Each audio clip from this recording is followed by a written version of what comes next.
Well, I've got a bit to cover today, and do I need to stay in a particular place? Can I march around? Stay here? Okay. Hello, like this. I'd like to open up with some words from Jesus from Luke chapter 9. He says, if anyone would come after me, he must deny himself and take up his cross daily and follow me. I am excited to be here. It's humbling and honoring to be invited to speak at a place. Someone says, hey, I appreciate what your experience or where you've been, what you've done, and I want to hear some of it. That's a kind of a humbling thing. So thank you for having me. My field is geography and history and geography. Those are my two big disciplines in school. And among other things, I love seeing the rich narrative of the tapestry that the Bible weaves played out in the text and, as far as we can tell, into our lives. The Bible isn't a propositional book or a history book only. It is God's narrative, and we see connections in it with ourselves and our experience and those around us. How we find ourselves integrating into the continually unfolding narrative of the text is of great interest to me, and I think the thing that keeps one's faith interesting and fresh and vibrant. Because it's not like, how do we find something applicable in the Bible? And I go, there's two things wrong with that. It sort of assumes that it's not, and that we have to capture it and bring it over here. But I think it also flips the equation. Really, we find ourselves in God's story, not find God's story in us. So when we grasp what God is doing through the pages of the Bible, and we say, that's me, and I'm them, rather than trying to always grab it and rip it into our own context. Today, we're just going to look at one main guy, and we'll get into some other stuff too. But the main character for us today is Abraham, and I'll constantly call him Abraham. I understand his name was Abram for a while, and I'll even read passages where he's Abram, but it's too confusing for me to keep it straight. So just call him Abraham, and sorry if I offend your sensibilities. For as long as Abraham walked with God, which was quite a while, from when God called him until he died, for as long as it was, let's say this, he was 75 years old when he left Haran, when God took him out, and he was dead at 175. This covered 14 chapters of the Bible.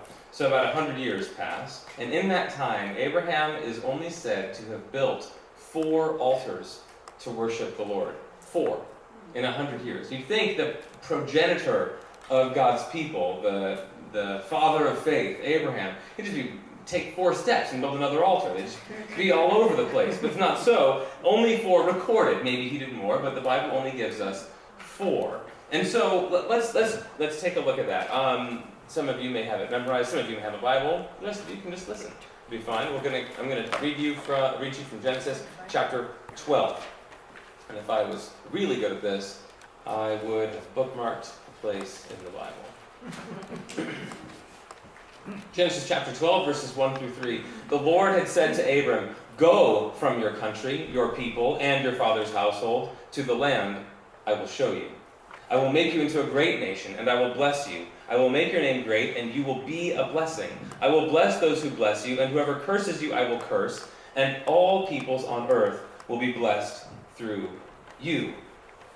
So Abraham is called to leave his country, his people, and his father's household. And this flies in the face of the values of the ancient Near East cultures.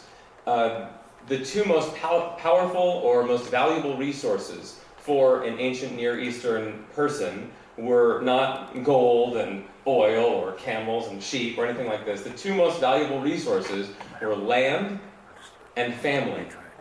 Land, because this is where you build your secure base. This is where you can be entrenched and defend. The farmer was always more powerful than the shepherd. The farmer has walls, the shepherd doesn't. The farmer has all his people in one place. The shepherd is one person with a couple of goats. So the land is incredibly important for prosperity, both short and long term. And the second most important resource is family, because once you have your land, you have to have someone to work it. And typically, the economic machine was driven by the family machine. And so this is why barrenness in the Bible is such a big deal, because a woman who cannot bring about children is not able to, not only the psychological and emotional elements that are common today, but this was also her very security. her insurance policy for the rest of her life. And so the more children you have, the more wealth and stability you have as well. So Abraham is told to leave the two things that would guarantee his future the most, land and family, and go to the land I will show you. God says, sure, no problem. Right? Most people in that time would have caught in their throat a bit. Really, those two things? How about I leave just a little bit instead? How about I leave that flock? Or how about I leave my job, or my tools, or anything but that?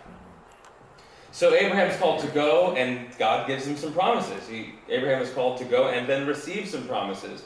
And I would just point out here that God's call to Abraham, God's promises were in some sense contingent upon Abraham's obedience. This is not to say that Abraham earned what God gave him, but to say that if Abraham had elected to stay where he was, to not leave and go, then he would not have inherited what God had given him. If he didn't go to Israel, he can't get Israel.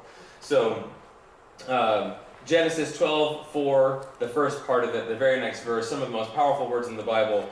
So Abram went, as the Lord had told him. Really? Yeah. And Lot went with him. Abraham was 75 years old when he set out from Haran. So, Abram goes, and yes, Lot goes with him. He leaves his father's family. He comes out from underneath his father's protection. He leaves his brothers, who would be his co-heirs, but he keeps his own people, sort of the ones that have come underneath him. So he still has his wife, he still has his relative Lot, he still has some servants. He's not a single man leaving, but he's no longer under the protection of anyone else. He's now sort of the top of the ladder, the highest part, the highest tier. And where does he go? Well, we'll follow along what the text says next, chapter 6, or rather verse 6 of the same chapter. Abram traveled through the land as far as the site of the great tree of Moreh at Shechem. At that time the Canaanites were in the land. The Lord appeared to Abram and said, to your offspring I will give this land. So he built an altar there to the Lord who had appeared to him. So Shechem is located in the central northern part of Israel.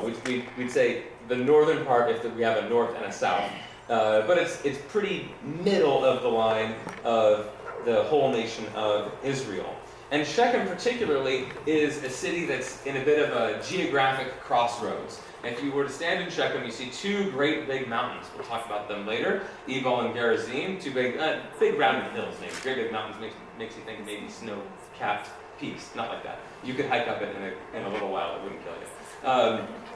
And so between these two great big hills, you've got a major road going to the north. And then to the west, on one side of one of those hills, and then another littler hill to the south of it, there's another one. I'm facing north. Here, how about this? Listen. There's one big mountain.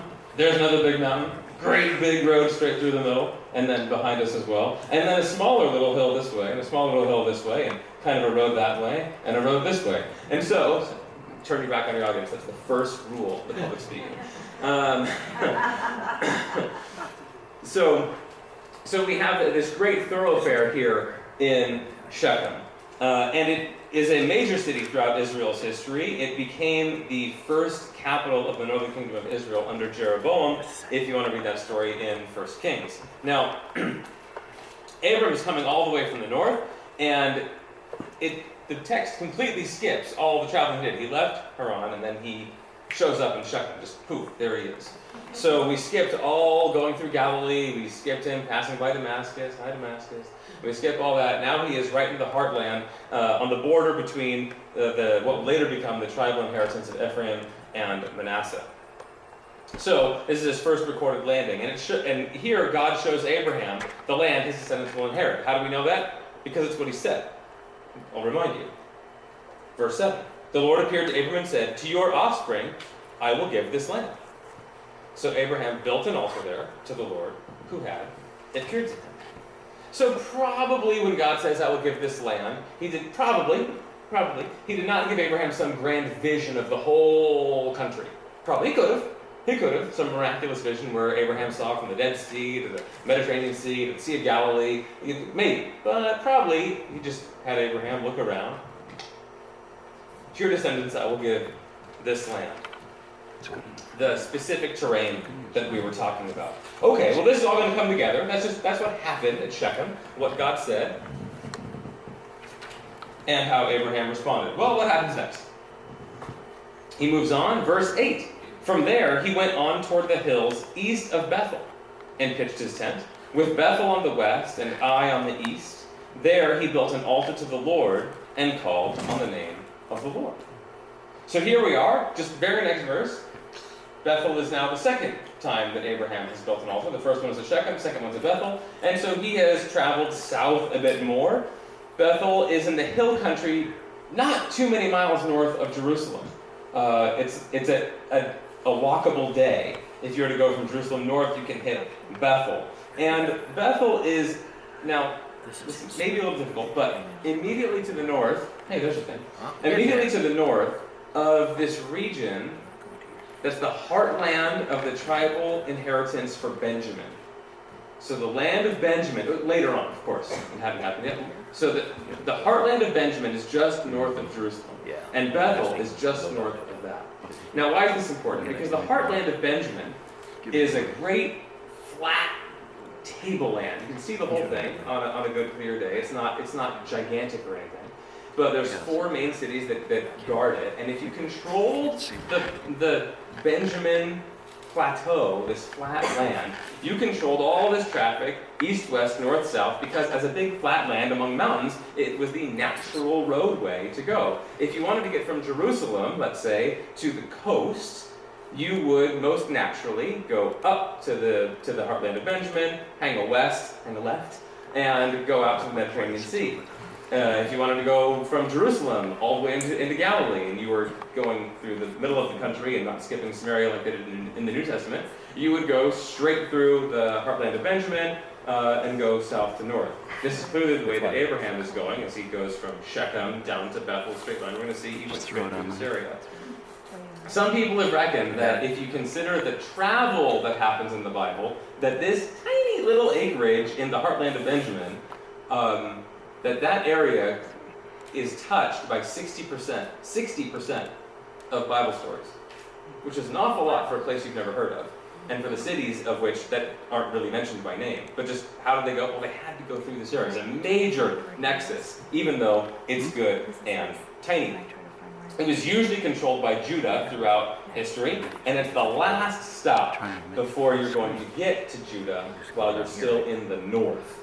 So if you're in the northern area, Bethel's like the southern border. We sometimes hear the phrase in the Bible, from Dan to Beersheba. Dan being the northernmost city, and Beersheba being the southern popular place. The kingdom went a bit further south. But Beersheba is kind of like, most people fit between Dan and Beersheba. Sorry, most people fit between Dan and Beersheba. And in the north, Bethel's going to be kind of your bottom rung, right before you get into Benjamin. And then, poof, you can go anywhere in the world. So Abraham is settling into the land, and there's this episode that we won't be reading about where there's some famine. It results in a trek to Egypt, and Abraham has some issue with Pharaoh and Sarah. You may have heard the story. Less than Abraham's best moment. And then he goes back to Bethel. And here we are in chapter 13 now. Brandon, you got the screen here. You want to point? What? You kidding me? Okay, great. So here we are. Shechem is the top dot there, and Bethel, the one below it. If I can get someone to maybe kill a light or two, that could be handy. So this is kind of an old-timey map of Israel. It gives the basic idea. Yeah, that's fine. You just need to be able to see my beautiful face. It was meant to be a joke. You all took me very seriously when I said I have beautiful things. I thought you were serious. Yikes. Okay, so here we have the Sea of Galilee is right there, that little blurb, and the Dead Sea right here, and there we have Shechem and then Bethel. So this is right basically there. I'm the right-handed one. I'm going to the left hand. Right here is going to be the line between the northern and the southern kingdoms. You can see Shechem is right kind of in the middle of all of the whole country. So there they are in Bethel. Thanks for the tip-off, by the way, and for everybody who made the technology happen. Abraham comes back to it, and here we are in chapter 13, verse 3. Now Lot, who was moving along with Abram, also had flocks and herds and tents, but the land could not support them while they stayed together, for their possessions were so great that they were not able to stay together. And quarreling arose between Abraham's herders and Lot's. The Canaanites and Perizzites were also living in the land at that time. And then we have this story of Abraham and Lot parting ways, where they can't get along well enough, so Abraham says, okay, you take one way, you go that way, and I will go the other way. So we look back, where does this happen? We'll go a little bit further up into chapter 13, where we started. So Abraham went from Egypt to the Negev with his wife and everything he had, and Lot went with him. Abraham had become very wealthy in livestock and in silver and gold. From the Negev, he went from place to place until he came back to Bethel, to the place between Bethel and Ai, where his tent had been earlier, and where he had first built an altar. So chapter 13 is deliberately connecting us to what had happened before, even though we have the interlude with Pharaoh and Sarah. I'm not making this up. There, Abraham called on the name of the Lord, and this is where Abraham and Lot split. Now, next. Oh, did I hit the button? I sure did. Then we go to our third worship site for Abraham, Hebron, and it is immediately following the separation story, verse 14 of the same chapter. The Lord said to Abraham after Lot had parted from him, "Look around from where you are, to the north and the south, the east and to the west. All the land that you see I will give to you and your offspring forever. I will make your offspring like the dust of the earth, so that if anyone could count the dust, then your offspring could be counted. Go, walk through the length and breadth of the land, for I am giving it to you." So Abraham went to live near the great trees of Mamre at Hebron, where he pitched his tents. There he built an altar to the Lord. Hebron is now in the southern part of the land, basically at the southern border. I'll click it for you. You just have to nod. Okay, sure. Okay. Hebron is in the southern reaches of the kingdom of Judah in the hill country before you hit the desert. So this is kind of your last stop before you are really deep in desert country.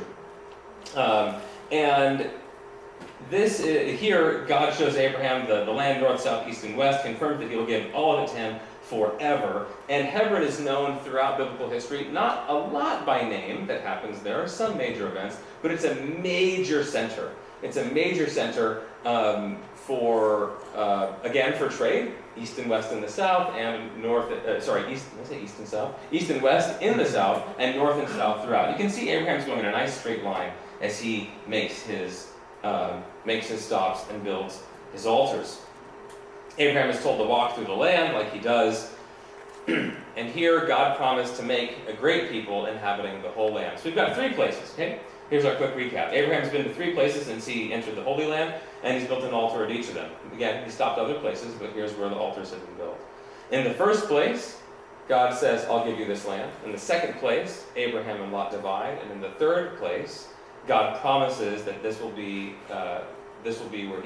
where his people are settled, and he says that they'll become a great people.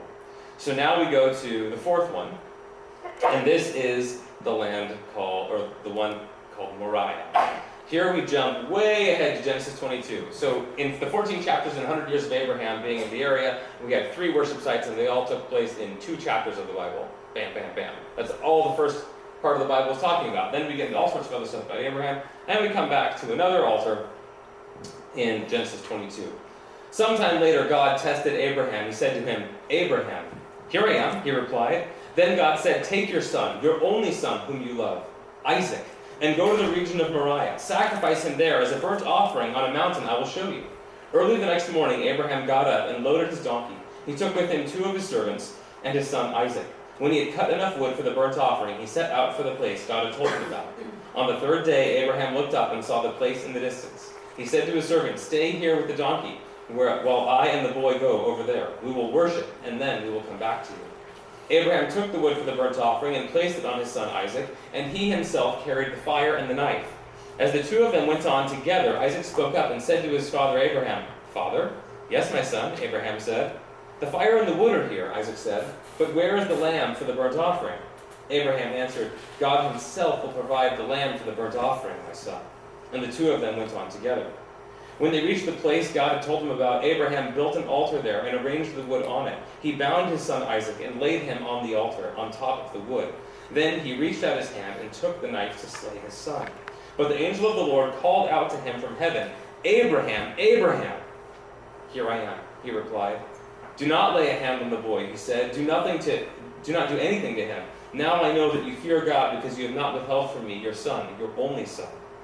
Abraham looked up, and there in the thicket he saw a ram caught by its horns. He went over and took the ram and sacrificed it as a burnt offering instead of his son. So Abraham called the place, "The Lord will provide." And to this day it is said, on the mountain of the Lord it will be provided. The angel of the Lord called to Abraham from heaven a second time and said, "I swear by myself, declares the Lord, that because you have done this, and have not withheld your son, your only son, I will surely bless you, and make your descendants as numerous as the stars in the sky and as the sand on the seashore. Your descendants will take possession of the cities of their enemies, and through your offspring all nations on earth will be blessed, because you have obeyed me." Then Abraham returned to his servants, and they set off together for Beersheba, and Abraham stayed in Beersheba. We don't know precisely where Moriah was, except that it's in the hill country of Judah, and perhaps the least accessible of our sites today. It would have been off or close to the main road that Abraham used for much of his traveling. As you can see, it is still in line with the others.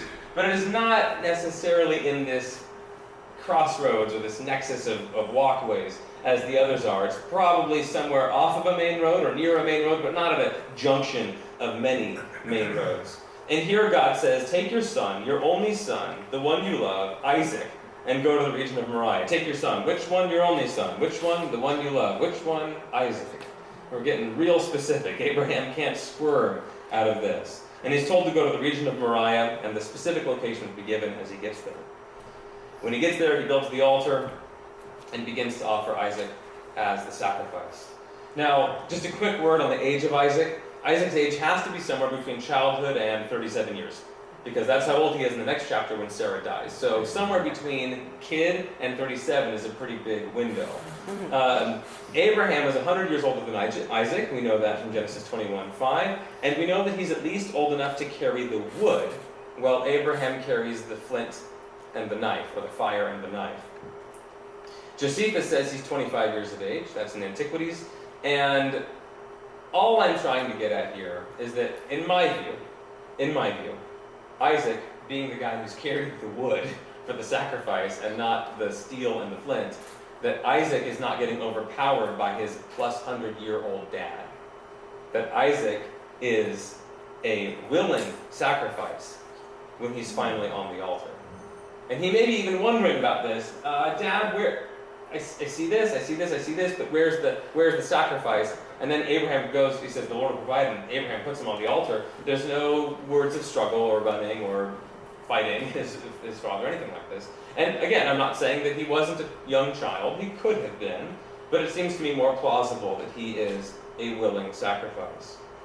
And as we read and as the story you know, God provides the sacrifice in place of Isaac.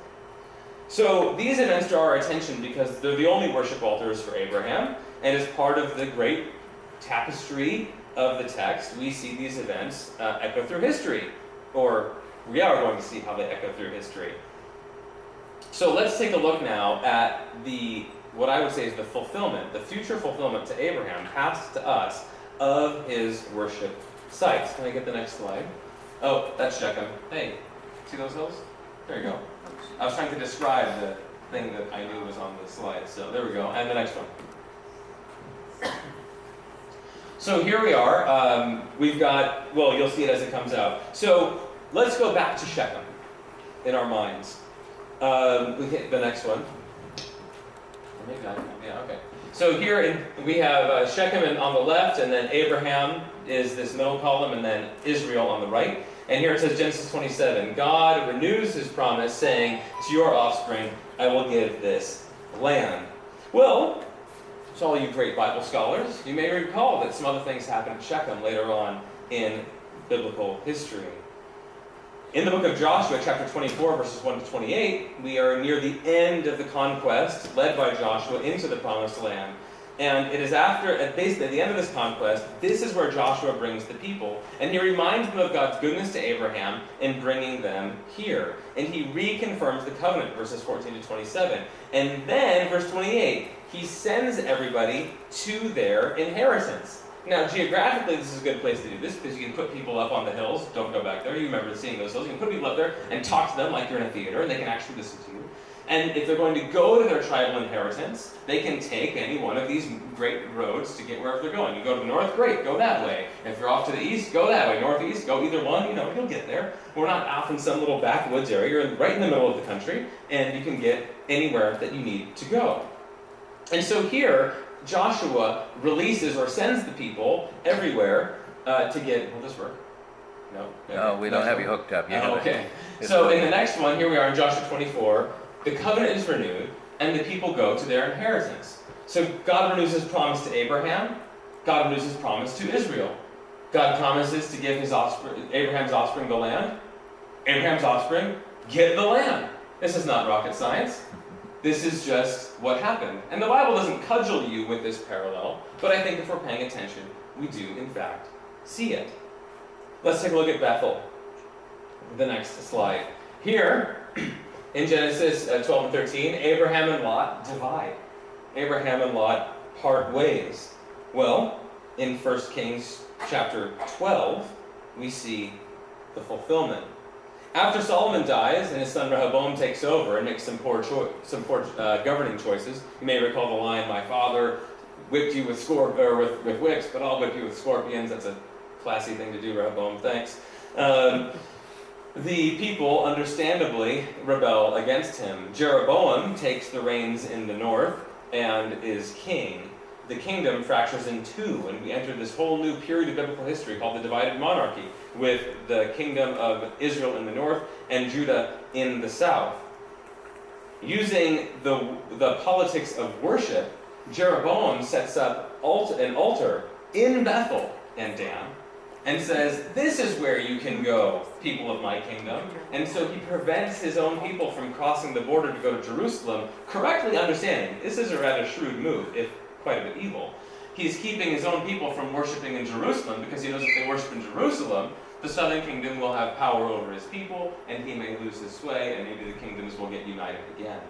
So instead, very shrewdly and very evilly, he creates a worship site in Bethel to cement the division between the kingdoms, to secure his people never leaving. They come down to Bethel and no further, never into the heartland of Benjamin where they can travel beyond, never to Jerusalem, which is less than a day's walk from Bethel. It is offensively close.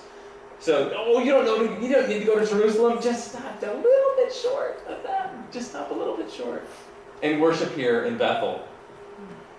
And so, where Abraham and Lot, the family of God, divided, you can hit the next slide, Judah and Israel, the nation of God, divide. And here we are in Hebron now.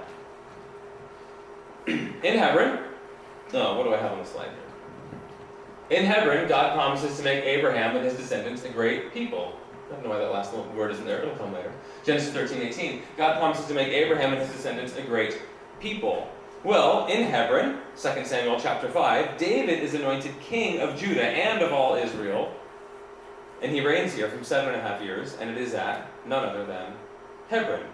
This place is also the de facto capital up to this point. Samson, when he rips the gate off of the biggest Philistine city, he takes it to his biggest city, which happens to be Hebron. And Caleb is given Hebron, which was named for the greatest of the Anakites, Joshua 14. So this is the central seat of power implicitly and explicitly when David takes over. Where is David going to reign from if he's smart? The biggest city that there is, the most central one, the one where everybody's looking to anyway.